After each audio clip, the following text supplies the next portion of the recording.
like to point something out that I haven't pointed out yet. We at the Rage and Blaze Show, yes, we love our wrestling. But want to know what else we love? A lot of things. What specifically are you going with? Video games. We do our wrestling. That's wrestling right. video games. So here's where we're going to go with this. Okay, so the first technical WWF game was a game called Micro League Wrestling, and it came out in 1987. But it was a Micro League game that featured WWF wrestlers. So it wasn't a true, full-on WWF game. That game was for Commodore 64, and even though it's listed as the first WWF game, I'm going to claim that it's not the first of that's like making a football game for the Nintendo Entertainment System and having Joe Montana in it, but not the NFL. It's a football game that features pro football.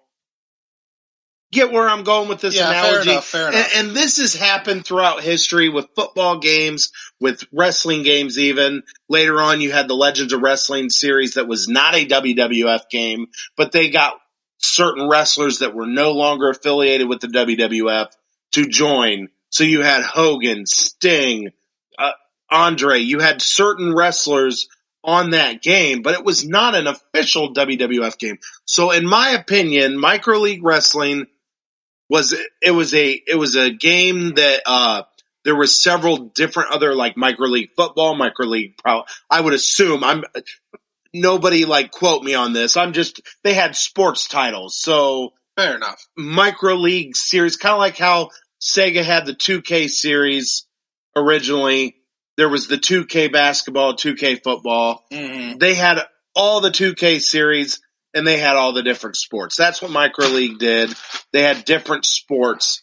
And this Micro League Wrestling game just featured Hulk Hogan, and it had, I believe, a couple more wrestlers to its roster. I'd be willing to bet Vince at the time was not super thinking video games were going to take off at the time or something. So fast forward to 1989, which we are about to watch the final pay-per-view of the 80s in 1989. So I thought this was an appropriate episode to bring this up. All right. In 1989, the WWF signed a contract with Acclaim Video Games. I remember Acclaim. This contract lasted for about 10 years, okay? And they made several WWF games from 1989 to, I'd say, about 1999 until they lost the licensing to THQ in 2000, okay? All right. And that's when the games, in my opinion, got super good. Yeah, THQ did a very good job.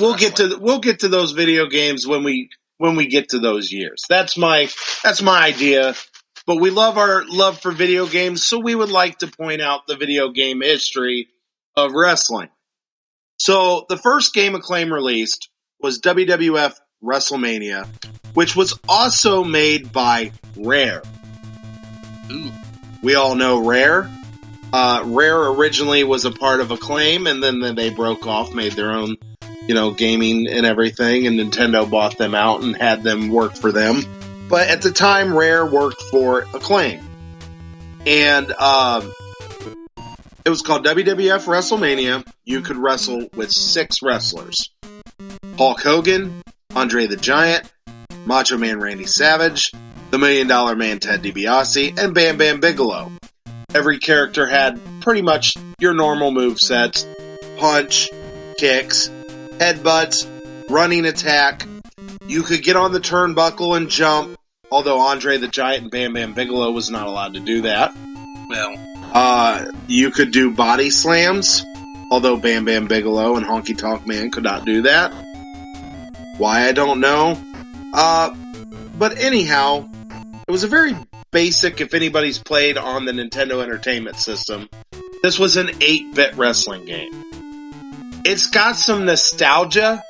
If you want to see gameplay footage, go to YouTube. There's plenty of gameplay footage of this game. It's got plenty of nostalgia, but it's not a great game. Unfortunately, with a lot of sports titles, they don't age well. Yeah. I will tell you, there is tons of 8-bit games. I am a classic gamer myself. I love the old stuff. Your Super Mario Brothers, Sonic the Hedgehog. I love the old stuff, okay? I really enjoy still playing some platformers and old school 8-bit games and even 16-bit games on the Super Nintendo. But when it comes to sports titles, they do not age well. Very few sports titles will I go back to.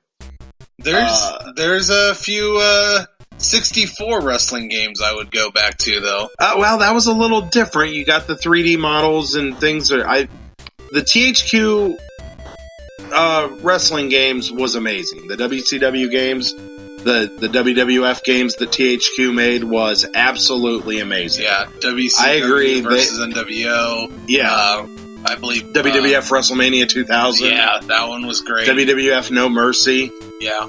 These games were classics. These games were WCW versus NWO. These games were incredible. But the old 8-bit games, a little bit to leave desired. They couldn't really do a lot with those games. Really, the only sports title I can think that I'd like to go back to on a Nintendo system, I'm going to guess Tecmo Bowl. Oh yeah, Super Tecmo Bowl and Punch Out. Well, Punch Out, which is Punch-Out's a little different. Punch Out is more of a. It's still sport. It is, but I look at that as more of a puzzle game. To be honest with you, it's not a puzzle game. It's essentially a puzzle boxing game where each character had a little bit of a weakness that you had to find. It's not a puzzle game. I didn't say it was a puzzle game. I said it's essentially a puzzle game. It's like a puzzle game. It's not a puzzle game. Oh, whatever. So anyhow, Punch Out is a boxing game. No, there was one. There's just a strategy to it. There was one wrestling game I remember enjoying as a kid, and I think I would be willing to go back to it. I believe it was called Pro Star Wrestling. You remember that? That had Starman. Yeah, I know what you're talking about. I'd have to do some research. Unfortunately, I did my research on the WWF games, but yes, I know what game you're talking about. I remember that being pretty fun. It's. I believe it is on the Nintendo Virtual Console on the Nintendo Switch. So we would have to go check it out. I believe that game you were referring to is on there. Yeah. Which unfortunately, that's the problem with the Nintendo Switch Virtual Console is a lot of licensing. Like you've got Tecmo Bowl on there, but you don't have Super Tecmo Bowl because it's got the NFL licensing. How nice would it be? So there's no like Teenage Mutant Ninja Turtles. There's no WWF.